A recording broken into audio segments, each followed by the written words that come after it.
सकाळी झोपेतून उठले आणि माझी मन खूप जास्त दुखत होते आणि this is what my mom said. हा बघ ना phone.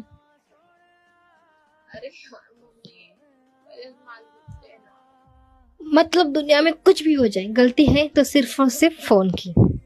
Hello everyone, welcome to the 4th day of 30 days mini vlog challenge. It's me Prachi.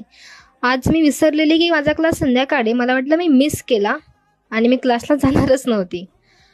आम्ही क्लासला गेलो, नंतर मी नॉलेज किट आणि इरा वगैरे सॉल्व्ह केला आणि खाली मंचुरियन भेळ आणि पिला हा सूप.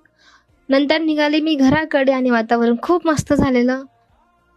आणि ही आहे वेबसाईट. काउंटडाऊन स्टार्ट झालं आहे, काउंटडाऊनसोबत धकधक पण स्टार्ट झाली आहे. उद्या रिझल्ट येणार 1 वाजता. आणि किती पण पर्सेंट असू द्या, पण तुम्ही जर हार्डवर्क केलं असेल then give 100 out of 100 for yourself. मी या प्रोसेसमध्ये हार्डवर्क केलं आहे, कन्सिस्टन्सी ठेवली आहे. सो काही पण असलं तरी पण I am happy with my result. And thank you for watching. Bye. Stay